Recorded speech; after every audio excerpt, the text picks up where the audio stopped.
Pois é, a gente continua aqui fazendo a repercussão do anúncio, porque já foi falado os valores, o ministro confirmou, há alguns números ainda para serem fechados, como é o caso do seguro agrícola. Eu vou direto bater um papo com o cientista econômico Alessandro Azzoni. Obrigado por estar com a gente nessa semana de muita decisão, tanto no Congresso quanto no Executivo. O Plano Safra é o nosso foco, Azzoni. Então, a gente está vendo os recursos serem anunciados, a Samantha falou aí de outras formas de crédito que podem ser acessadas, não só esses recursos oficiais, mas tem dois elementos aí que a gente queria analisar com você. O ano passado, quando o governo anunciou o Plano Safra, os juros estavam, a Selic estava em 13,5%, agora a Selic está 10 e alguma coisa. O seguro que a gente pediu lá, de 2 bi e pouco, veio menos de 1. Esse ano a expectativa é que venha 3 e que a gente tenha, na verdade, juros menores. Essa é a sua expectativa também? Boa tarde. Boa tarde. Não só a minha expectativa, mas acho que a base do presidente Lula ele tem batido muito nessa questão dos subsídios, né? Então ele quer a famosa equalização dos juros. Ele tem aumentado muito isso, e como ele tem batido muito na questão dos juros praticados pelo Banco Central, eu acredito que ele venha a ainda aumentar um pouco mais do que foi anunciado a equalização de juros, e isso pode repercutir direto para os empréstimos em geral. E com isso, a taxa de juros, como sendo subsidiada pelo próprio Tesouro Nacional, tanto a taxa de juros como o próprio seguro rural também vai vir subsidiado, então isso pode ajudar muito na questão da redução da taxa final para todo o produtor rural, né? No caso da equalização, a gente já teve até o ministro anunciando, o aumento foi na faixa de 23%, alcançando agora 16 bilhões e alguma coisa, era bem menor do que no ano passado. Agora, os juros é algo que também preocupa, porque a gente não tem uma taxa de juros, tem igual o presidente reclama de uma inflação de 4 e uma taxa de juros que está 3 vezes mais quase que o valor da inflação, então o produtor fica preocupado, né? E o banco também emprestar. Por isso o seguro rural, no momento em que o mundo vive esse cenário de mudanças climáticas, então é importante a gente ter uma segurança, né? Para o que a gente sempre chama aqui no nosso canal, o agro é uma empresa a céu aberto. A questão da taxa de juros realmente praticada no Brasil, eu tenho uma interpretação, não é política, não é que eu sigo o presidente Lula ou sigo o presidente do Banco Central. A taxa de juros, quando ela é usada como ferramenta de política econômica, ela é usada para conter processos de demanda. Eu aumento a taxa de juros para evitar uma demanda especulativa ou uma demanda excessiva, né, de determinados produtos, e que com isso vai tirar o produto do mercado, fazendo com que ele encareça no futuro. Estados Unidos, quando está acontecendo isso, por isso o Federal Reserve aumentou suas taxas. Está acontecendo um desabastecimento, supermercados ficam lotados, as pessoas fazem corridas aos supermercados para fazer compras de mantimentos, e com isso você causa um desequilíbrio nos preços, porque falta produtos e automaticamente aumenta. Nós tivemos essa questão dessa política monetária de juros nos anos 80 e 90, porque realmente nós tínhamos uma inflação muito alta, então o preço da manhã era diferente do preço da tarde e diferente do preço da noite. Então, quando você conseguia um preço, nós tínhamos o hábito de fazer estocagem de produtos. O que está acontecendo agora, de alguns anos para cá, nós estamos tendo uma inflação de custos de produção. Ou seja, aumento do preço do combustível, aumento da tarifa elétrica, aumento no transporte, aumento de implementos. Então, nós estamos tendo a questão, são aumentos de custo de produção que elevam o preço do produto final. Não é uma demanda que você vai fazer com que a pessoa pare de comprar para comprar num momento futuro e com isso você consiga reduzir o processo inflacionário.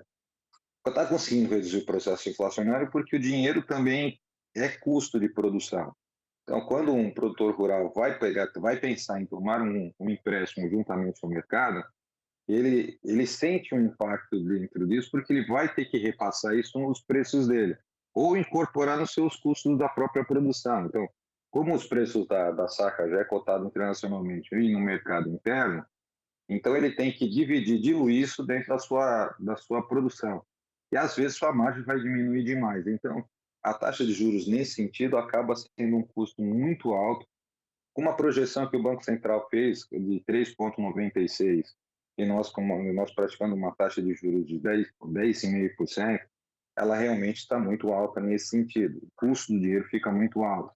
Dava-se para se trabalhar com uma taxa mais baixa, com 1,5%, 2%, 3% mais alta que o mercado, que a projeção de inflação, como era nos anos anteriores, mesmo no caso quando a gente tinha altas taxas de inflação.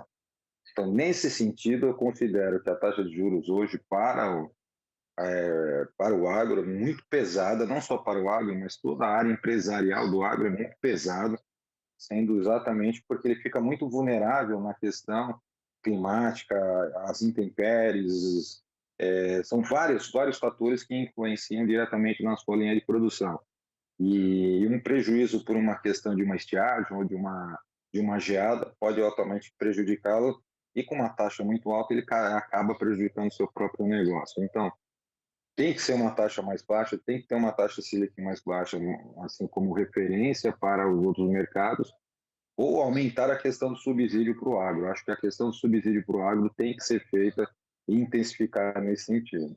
Claro, senão a gente até perde em competitividade com o que acontece lá fora, né? A gente tem apenas uma pequena parte, se a gente compara lá é 10, 12, aqui nós somos 2, 3, a gente precisa competir em nível de proteção para um setor que é estruturante, não só para a questão de alimento, mas para a questão de energia. Você vê aí como é que a gente está se destacando dentro do cenário de transição energética, com biodiesel, né, com etanol. Então, isso também ajuda a melhorar o nosso desempenho na área de energia. Você produz açúcar, produz energia, você produz milho, produz energia, produz alimento.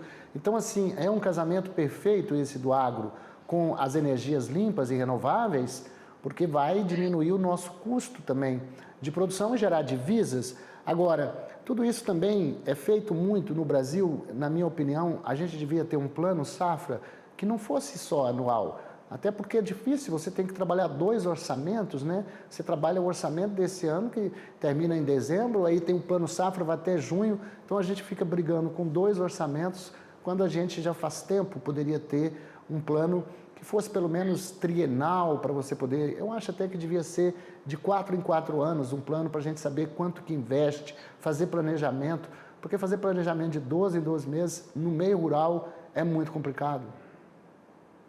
Não, Valtinho, eu concordo plenamente. Acho que, no mínimo, bianual. Acho que, assim, mínimo, bianual. Quadrianual seria a perfeição, porque você consegue fazer uma projeção. E caso você tenha que fazer reajuste de recursos por causa de sobra de caixa ou implemento de caixa, por exemplo, a produção aí você poderia fazer essas suplementações de orçamentárias. Usar que a parte do orçamento, ela só não faz um plano é, bianual, trianual, quadrianual, justamente por causa de uma questão orçamentária. Eu acho que realmente fragiliza muito. Não tem como você fazer um planejamento de crescimento simplesmente com um ano, mesmo porque as safras elas acabam tendo a colheita no começo do ano, replantio no meio e provavelmente o resultado vem no final no ano subsequente, fora do plano que já está, como nós estamos tendo agora, em domingo. Domingo que termina o plano 22, 23 para entrar agora o 24, 25. Então fica muito em cima você ter uma projeção de crescimento ou de expansão do setor, realmente com um planejamento muito curto de um ano. E lembrando que esse plano só é anual por uma questão simples, orçamento do governo federal. Senão ele seria considerado plurianual, trianual, e assim por diante. É verdade. E não se esquecendo que o produtor às vezes faz 3 safras, né, no ano, né? Depende de cada local. E se é irrigada, então dá para fazer até mais. Então não para, né? É planta, a rotatividade de cultura, que é essa invenção muito bem feita pela Embrapa, e a gente tira soja, coloca milho, tira milho, coloca soja, e vem o trigo, e vai. Então assim a terra não para. É assim que trabalha o agro brasileiro e eu acho que é por isso que a gente também tem tido muito sucesso, apesar dos reveses e das dificuldades, a gente se coloca no mundo como um dos primeiros produtores de grãos de excelência, soja, milho, cana, estamos bem nesse aspecto, proteína animal. Então, não, é preciso subsidiar, só para concluir, para corroborar o que você está falando, tem que sim subsidiar um setor que trabalha o tempo inteiro, tá sempre produzindo, não faz greve, não existe produtor rural de greve. Né? Não vou plantar, não existe isso. Só não planta quando não tem semente, quando a chuva não deixa, mas de resto o produtor rural está lá trabalhando todo dia. Tomara que o governo seja sensível, mais o Haddad, né, que controla o caixa. O presidente Lula até que tem feito declarações bastante favoráveis, hoje mesmo estava na Bahia falando da importância do agro para alimentar o mundo também, mas a gente precisa ter sensibilidade da equipe econômica para poder fazer exatamente o que está escrito aí, que eu escrevi embaixo aí na tela, de olho no seguro rural. Eu acho que isso agora é o mais importante para a gente poder ter segurança de que... Você lembra que tinha uma frase lá no passado, eu não sei se na época era do Delfim Neto, que eu acho que ele era ministro da Agricultura, que falava assim, planta que o João garante, porque precisa que alguém garanta, né, não? Eu lembro, presidente de garantia, não é realmente. Eu acho que essa questão das garantias, eu acho que o subsídio tem que ser feito, ainda mais numa situação que nós estamos com uma situação climática muito complicada, o sul com chuvas e agora estamos vindo para um período de estiagem muito forte, que vai afetar diretamente o produtor rural. Então, acho que essas intempéries climáticas também têm que ser de uma certa forma custeadas pelo governo, mesmo porque assim a ação de proteção parte dos órgãos tanto estadual como federal, então partiria também para fazer uma questão para poder diminuir um pouco mais essa questão do seguro rural e implementando essas questões climáticas também. Azone, você é de qual instituição mesmo? Ou Eu sou da independente? Uninove. Hã? Não, eu tenho meu escritório próprio. Ah, tá certo. Eu sou professor da Uninove aqui. Ah, tá. Obrigado, então, pela sua análise com a gente. Vamos ficar de olho aqui acompanhando a divulgação na quarta-feira, ver o que tem de novidades. Boa semana. Boa semana para nós.